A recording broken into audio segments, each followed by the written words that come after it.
안녕하세요. 매일 묵상. 오늘은 요한복음 7장 37절부터 52절까지 요한복음 7장의 마지막 부분입니다. 살펴보도록 하겠습니다. 7장은 이제 계속해서 유대인들하고 예수님하고 논쟁이에요. 논쟁이 계속되다가 예수님께서 이제 마지막 부분에는 거의 파격적인 말씀을 하십니다. 37절에 명절 끝날 곧 큰 날에 예수께서 서서 외쳐 이르시되 누구든지 목마르거든 내게로 와서 마시라 이렇게 선언하시거든요. 근데 이게 왜 그러느냐, 여러 측면에서 굉장히 파격적인 말씀이었습니다. 조금 내용을 좀 살펴볼게요. 먼저 좀 배경을 생각할 필요가 있습니다. 이게 초막절에 이루어졌거든요. 근데 초막절에 예루살렘에서는 어떤 잔치가 벌어지냐면은 초막절 명절 맨 끝날에는 그 끝날에 이제 기혼샘이라는 곳에서 물 축제 같은 거래요. 그래서 물이 막 펑펑 솟아난단 말이에요. 그리고 나서 그 물을 마시는 그런 아, 명절의 의식이 있었습니다. 이게 이제 이스라엘을 가나안 땅으로 인도하신 하나님, 광야에서도 물을 주신 하나님을 찬양하면서 이제 그런 하나님이 우리를 목마르지 않게 돌봐주신다, 이런 것들을 신앙 고백하는 그런 잔치였죠. 근데 그 잔치 한가운데 서서 예수께서 뭐라고 말씀하시냐면 누구든지 목마르거든 하나님께로 가서 마셔라, 이렇게 아니야. 이게 아니에요. 내게로 오라, 이래버린 거예요. 나를 믿는 자는 성경 이름같이 생수의 강이 흘러나리라. 이게 성경에, 구약성경에 나오는 말씀인데 이걸 인용하면서 나를 믿으라, 내게로 오면 목마르지 않을 것이다, 이렇게 얘기를 하는 거죠. 이거 엄청 충격적인 선언이었습니다. 내가 신이라는 거예요. 이건 누가 봐도 내가 신이다라는 주장 아니고 다른 해설도 불가능했습니다. 그러면서 이는 그를 믿는 자들이 받을 성령을 가리키는 것이라. 그러니까 성령이 우리 안에서 생명을 충만하게 풍성하게 베풀어 준다는 거죠. 예수께서 아직 영광을 받지 아니하셨으므로 성령이 아직 그들 속에는 안 계셨습니다. 여기서 영광을 받는다는 건 예수께서 십자가에 못 박혀 죽으시고 부활하시고 승천하신다는 것을 가리키는 거거든요. 그러니까 이제 아직은 성령께서 이제 광범위하게 그들에게 임하시기 전이었던 거죠. 오순절 전이었던 거죠. 그러면서 이제 이 말씀을 들은 우리는 너무 충격적인 말이잖아요. 그러니까 어떤 사람들은 진짜 그 선지자인가 보다, 이 모세가 말했던 그 약속된 메시아 선지자를 가리키는 거구나.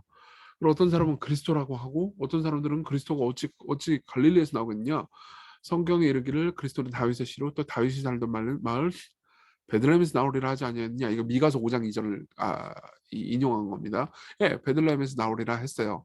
근데 사실 예수께서 진짜 베들레헴에서 태어나신 건 사실이잖아요. 근데 보통 예수님이 갈릴리의 나사렛 예수라고 알려졌단 말이에요.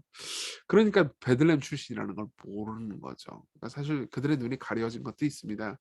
그리고 사실 예수님한테 물어보면 되잖아요. 베들레헴 출신이에요. 근데 아무도 물어보진 않아요. 예수로 말미암아 무리 중에서 쟁론이 되니, 그러니까 계속 다툼 논쟁이 생기는 거예요. 어떤 사람은 그리스도라고 하고, 어떤 사람은 그 선지자라고 하고, 어떤 사람은 사기꾼이다 이렇게 얘기하고. 그 중에서는 그를 잡고자 하는 자들도 있었지만 손을 대는 자는 없었어요. 왜냐면 아직 때가 되지 않았기 때문이죠. 예수께서 십자가에 못 박혀 죽으실 때 아랫사람들이 대제사장들과 바리새인들에게로 오니 그들이 묻되 어찌하여 잡아오지 아니하였느냐. 아랫사람들이 대답하되 그 사람이 말하는 것처럼 말하는 사람이 이때까지 없었나이다 하니. 그러니까 무슨 말이냐면 적당히 사기치는 사람은 있을지언정 이 정도로 자기가 하나님이라고 주장하는 사람은 처음이라는 거죠. 그렇죠? 그러니까 너무 이 사실 아랫사람들도 경외감에 사로잡혔던 겁니다. 이 아랫사람들은 아마 치안 경찰이었던 것 같아요. 그러면서 바리새인들이 야 너희도 미혹됐니? 이렇게 얘기합니다. 그러면서 당국자들이나 바리새인 중에서 그를 믿는 자가 있느냐? 율법을 알지 못하는 자, 이 무리는 저주를 받은 자로다. 그러면서 그 중에 한 사람, 곧 전에 예수께 왔던 니고데모가 그 와중에 이제 그들에게 얘기를 해요. 우리 율법은 사람의 말을 듣고 행한 것을 알기 전에 심판하느냐. 그러니까 무슨 말이냐면 불러가지고 진짜 당신 베들레헴에서 태어났어요 물어보면 되잖아요. 근데 물어보지도 않고 말을 듣고 행한 것을 알기도 전에 심판을 해버립니다. 그러니까 잘못했다 이거죠. 니고데모는 이제 3장에서 예수님 만나서 예수님으로부터 거듭남에 대해서 말씀을 들었던 사람이잖아요. 그렇죠? 그러니까 사실 니고데모의 마음이 서서히 변하는 과정을 그려주는 것 같아요. 그들이 대답하여 이르되 너도 갈릴리에서 왔니? 찾아보라, 갈릴리에서는 선지자가 나지 못하느니라 했더라, 이렇게 얘기합니다.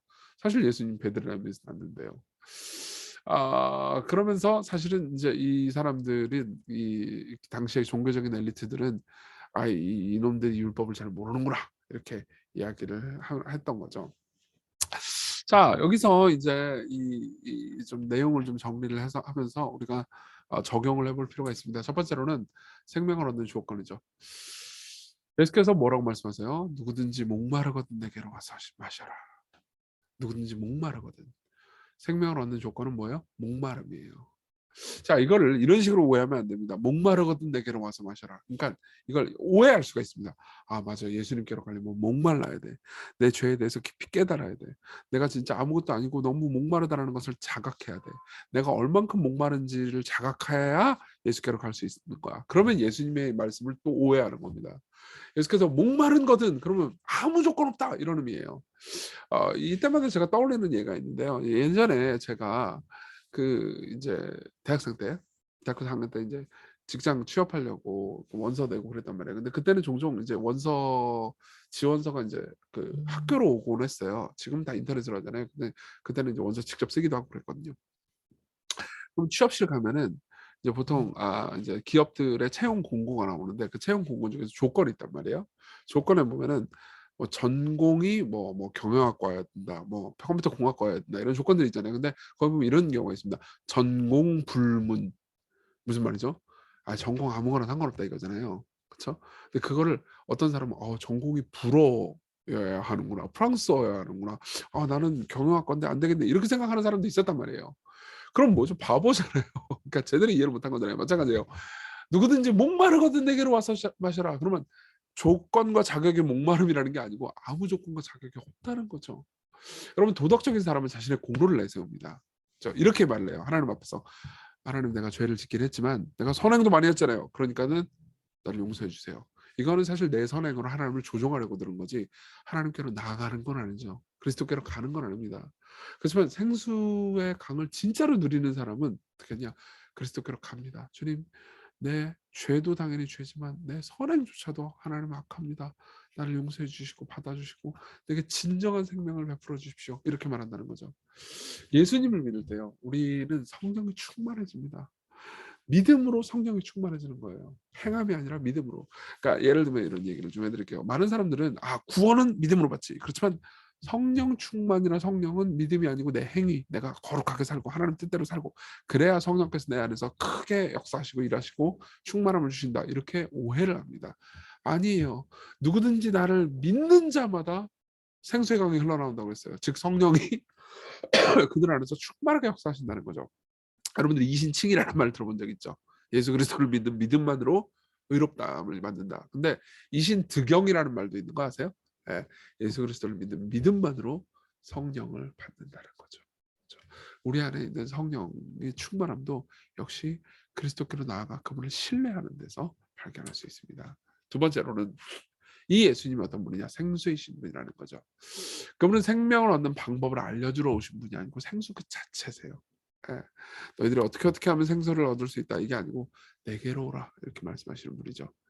그리고 우리에게 생명을 주시기 위해서 그분이 영광을 받으셨어야 했습니다. 그렇죠? 아까 이 39절은 뭐라 그래요? 예수께서 아직 영광을 받지 아니하셨으므로 성령이 아직 그들에게 계시지 않는다. 그럼 뭐예요? 성령께서 우리들 가운데 임하시려면 예수께서 영광을 받아야 된다는 거잖아요. 근데 요한복음 전체의 내용을 보잖아요. 그럼 예수님이 영광을 받는다는 건 뭘 의미하냐면 십자가로 간다는 걸 의미해요. 요한복음은 예수께서 십자가에 달려 죽으시는 그 과정을 그분이 왕으로서 영광 받는 과정처럼 그리고 있거든요. 그러니까 여기서 마이 영광이다. 그러니까 그분이 막 영광 받는 거라 이렇게 생각할 수 있잖아요. 그분 우리가 성령을 주기 위해서 그분이 영광 높여져야 되는 거구나. 맞아요. 높여졌어요. 십자가에서 높여졌고 고통을 당하셨죠. 그렇죠? 무슨 말이냐면은 그분이 받아야 되는 영광은 그분의 수치였고 그분이 찾던 영광은 그분의 고통이었던 거죠. 예. 그리고 그분이 고통당하고 괴로워하는 그분의 영광의 찬란한 아름다운 성품을 가지게 될 때, 그죠? 생명이 충만한 그 기쁨을 계속해서 누리게 되는 거죠. 그죠? 우리를 위해서 우리가 하나님을 더 많이 알아가게 하기 위해서 예수께서는 십자가로 가셨습니다. 이 영광은 한편으로 수치이기도 했죠. 우리가 기억하면서 기도합시다. 우리 믿음으로 당신께 나아가기보다는 내 선행을 했습니다. 그런 걸로 당신을 통제하려고 듭니다. 제게 진짜 믿음, 당신께 삶을 맡기는 그런 믿음 가지게 해주십시오. 그리고 예수님이 생명이라는 것을, 예수님이 생명을 주러 오신 길이거나 도구 정도가 아니고 생명 그 자체시다라는 것을 생각하면서 다른 생수를 찾으려고 만족하지 않게 해주십시오. 거기서 많은 사람들이 다른 생수를 통해서 만족, 뭐 직업이나 정체성이나 뭐 다른 뭐 관계나 이런 걸 통해서 생명을 얻고자 하지만 예수 그리스도를 통해서 만족과 생명을 얻게 하소서. 같이 우리 기도합시다.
기도하겠습니다. 자비로우신 하나님, 당신의 아들이신 예수님이 우리의 물이십니다.